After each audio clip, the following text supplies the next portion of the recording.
Dhammapada, parole de la loi, sutra du bouddhisme Theravada.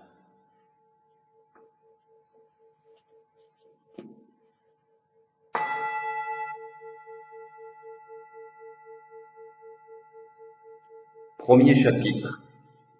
Verset en miroir. L'esprit est la condition primordiale. Le cœur est la clé. Tout dépend de l'esprit. Si avec un mental impur, quelqu'un parle ou agit, la souffrance le suit, comme la roue suit le sabot du bœuf. L'esprit est la condition primordiale. Le cœur est la clé. Tout dépend de l'esprit. Si avec un cœur pur, quelqu'un parle ou agit, le bonheur le suit comme son ombre.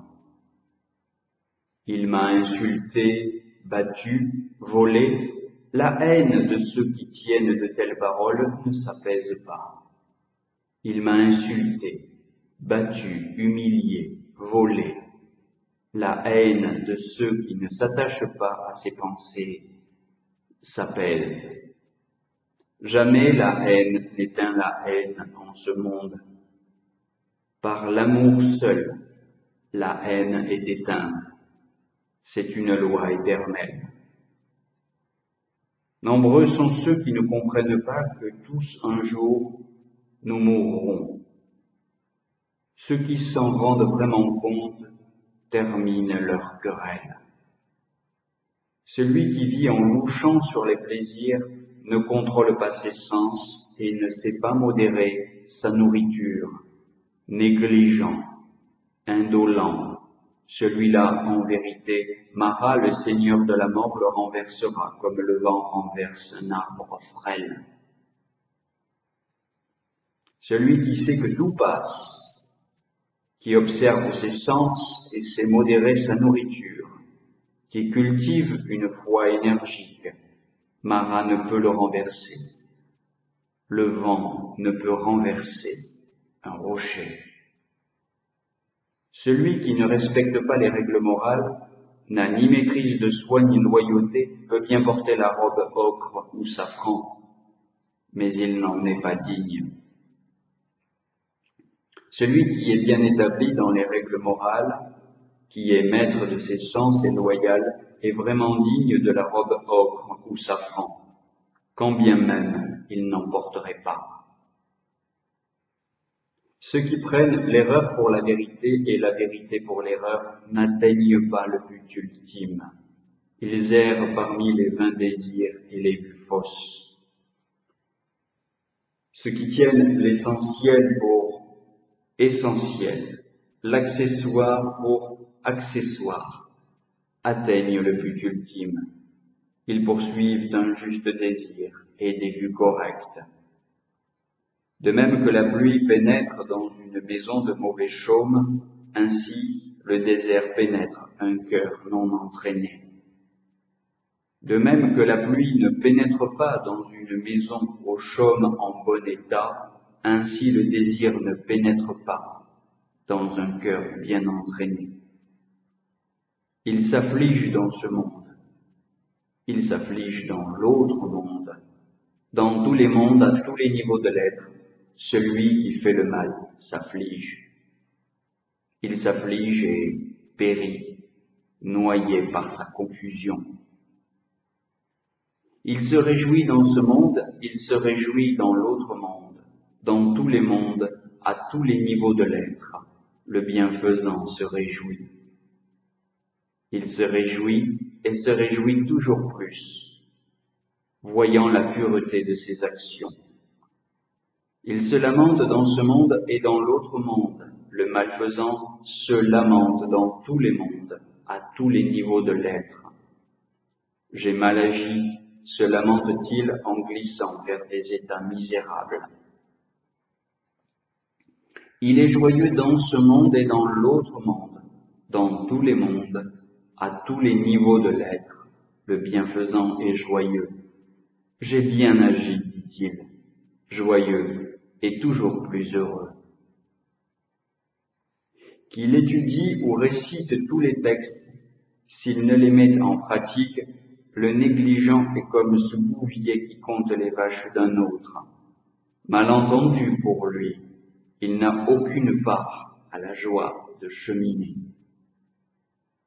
Même sans réciter les textes, si on agit en accord avec la loi, le Dhamma, en se libérant de la fascination des trois poisons, le désir, l'aversion et l'ignorance, si on vit en vérité et qu'on se relie à l'essentiel avec un cœur totalement libre, sans s'attacher à rien ici ni au-delà, on goûte aux joies de la vie consciente.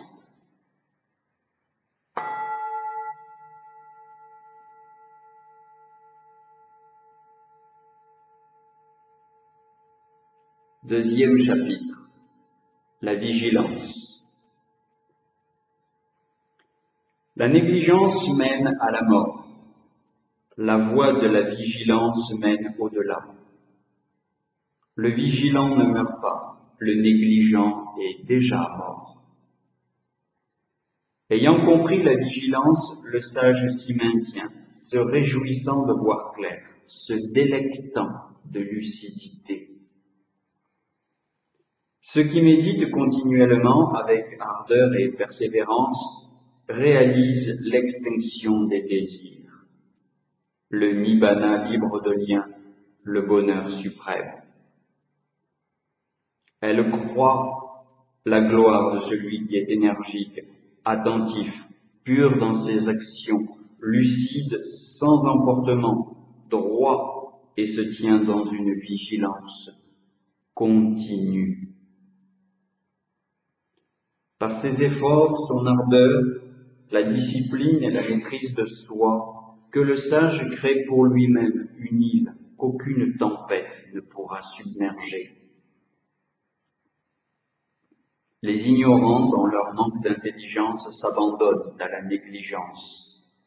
Mais un sage préserve la vigilance comme son plus grand trésor.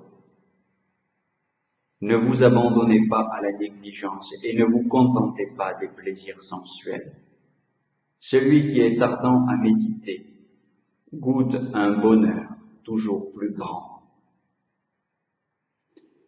Quand l'homme intelligent surmonte sa négligence, du palais de la sagesse, il promène son regard sur la foule souffrante des affligés. Comme une montagne contemple les gens de la plaine.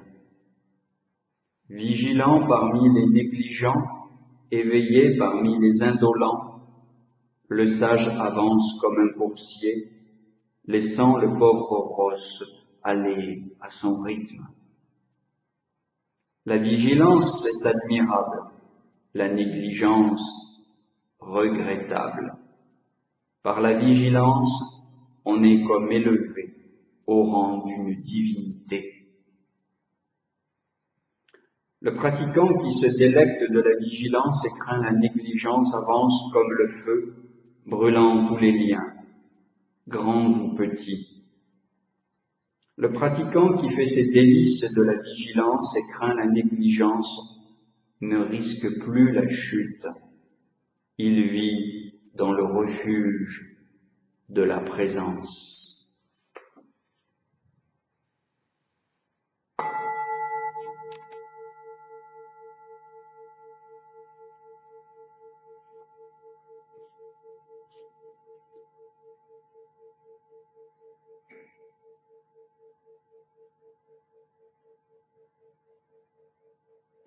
Chapitre 3. Le cœur. Ce cœur agité par un mental inconstant, difficile à garder, difficile à maîtriser, l'homme intelligent le corrige comme un menuisier qui veille à faire des flèches droites. Comme un poisson hors de l'eau, notre cœur tremble d'abandonner son royaume de mort. Difficile à guider, instable, le mental est en quête de jouissance. Il est bon de le dominer. Seul un esprit dompté peut conduire au bonheur. Les motivations et le cours de nos pensées sont difficiles à percevoir, subtils, à l'ordre de nos désirs. Que le sage en ait bien la maîtrise. Seul un cœur bien gardé peut conduire au bonheur. Le mental est toujours vagabond, fuyant, ignorant, tapi au fond d'un trou. Ceux qui le soumettent sont libres de tout lien. Celui dont le cœur n'est pas ferme, qui ignore la loi et vacille dans sa foi, ne pourra pas progresser. Un cœur lucide vit sans désir ni aversion. Il n'est troublé ni par le désir, la haine ou l'aversion, et ne s'inquiète plus du bien et du mal. Il n'a plus peur. Dans ce corps fragile comme une cruche, ton cœur doit s'affermir comme une cité armée pour affronter la mort avec l'épée de l'intelligence et garder précieusement en cet ultime instant et au-delà tout ce qui aura été acquis. D'ici peu, ce corps reposera à terre comme une bûche sans utilité. Quelque mal que puisse faire un ennemi à un autre, un esprit mal dirigé fait un bien plus grand mal encore. Mère, père et tout parent ne pourront jamais nous faire autant de bien qu'un esprit bien dirigé.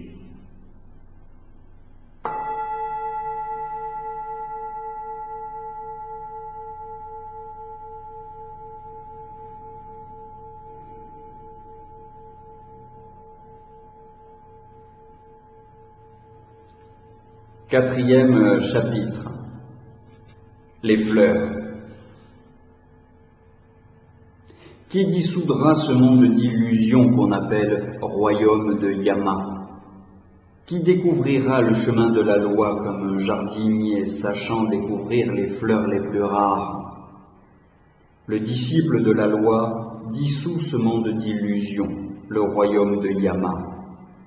Il découvre le chemin de la loi comme un jardinier sait découvrir les fleurs les plus rares. Sachant ce corps fugace comme l'écume et ce monde illusoire comme un mirage, il brisera les flèches fleuries du roi de la mort et il échappera même à sa vue. L'homme qui cueille les fleurs des plaisirs sensuels, la mort l'emporte, comme un raz de marée emporte le village endormi. L'homme qui cueille les fleurs des plaisirs sensuels, la mort l'emporte avant même qu'il ne soit satisfait. Comme une abeille s'envole sans nuire à la fleur, à sa couleur ou à son parfum, emportant seulement le miel, ainsi le sage parcourt le village du monde. Ne critique pas autrui pour ses fautes, pour ce qu'il a fait ou pas, mais seulement toi-même, pour ce que tu as fait ou pas. Les belles paroles de celui qui n'agit pas en conséquence sont comme des fleurs charmantes. Elles manquent de parfum. Les paroles de celui qui agit en conséquence sont comme des fleurs charmantes pleines de parfum. Tout mortel peut acquérir autant de mérite qu'il y a de monceaux de fleurs dans une guirlande. Le parfum des fleurs jamais ne va contre le vent, non plus que celui du bois de santal, de l'encens ou du jasmin. Le parfum de l'intelligence plus fin que tout se diffuse en toutes directions. Santal, encens, jasmin, de tous ces parfums, celui de l'intelligence est de loin le plus subtil. Les parfums de l'encens et du santal ne valent pas celui de l'intelligence qui se diffuse jusque dans les mondes divins. La mort ne trouve plus la trace de ceux qui suivent une voie sans trouble et qui ont été libérés par la connaissance intégrale. Le beau lys parfumé pousse au bord de la route, comme le disciple des éveillés brille d'intelligence au milieu des broussailles ignorantes et aveugles.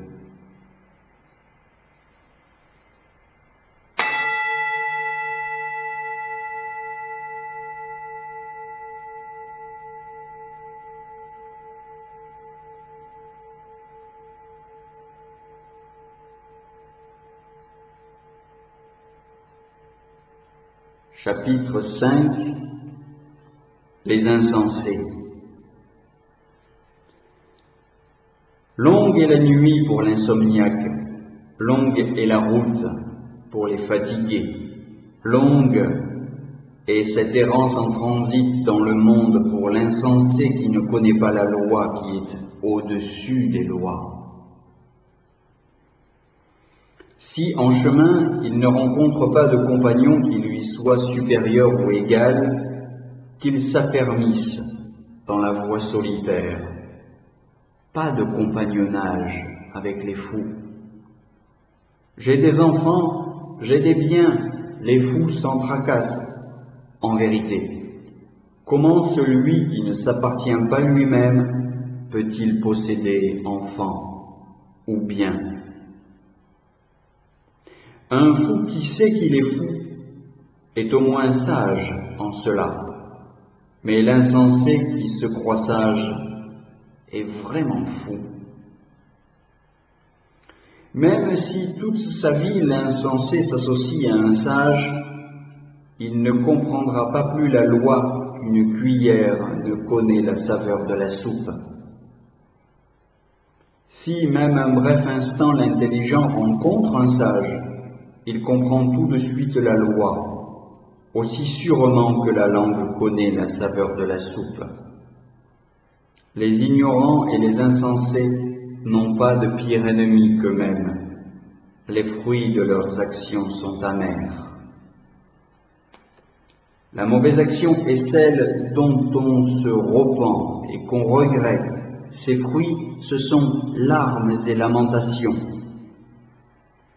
La bonne action est sans repentir, ni regret. Ses fruits, ce sont la joie et la satisfaction. Aussi longtemps qu'elle n'a pas porté ses fruits, l'action de l'insensé est douce comme le miel, mais quand les fruits sont mûrs, c'est bien souffrance qu'il récolte. Un fou peut bien engloutir de magnifiques salades. Il ne vaut pas le 16e de ceux qui ont compris la loi. Les mauvaises actions ne portent pas toujours leurs fruits sur le champ, et le lait ne caille pas tout de suite. Leurs fruits couvent parfois longtemps, comme le feu sous la cendre. Quelle que soit la connaissance qu'a l'insensé, elle ne le conduit qu'à sa ruine. L'insensé a soif de réputation, de titre et de dignité, d'autorité en tout lieu, d'honneur aux yeux de tous. Que chacun apprécie ce que j'ai fait et qu'on m'obéisse, telle est l'ambition de l'insensé dont l'orgueil ne fait que croître. Une route conduit au bien terrestre, l'autre à la libération. Quand il l'a bien compris, le disciple de l'éveillé n'aspire plus aux honneurs. Il cultive la solitude.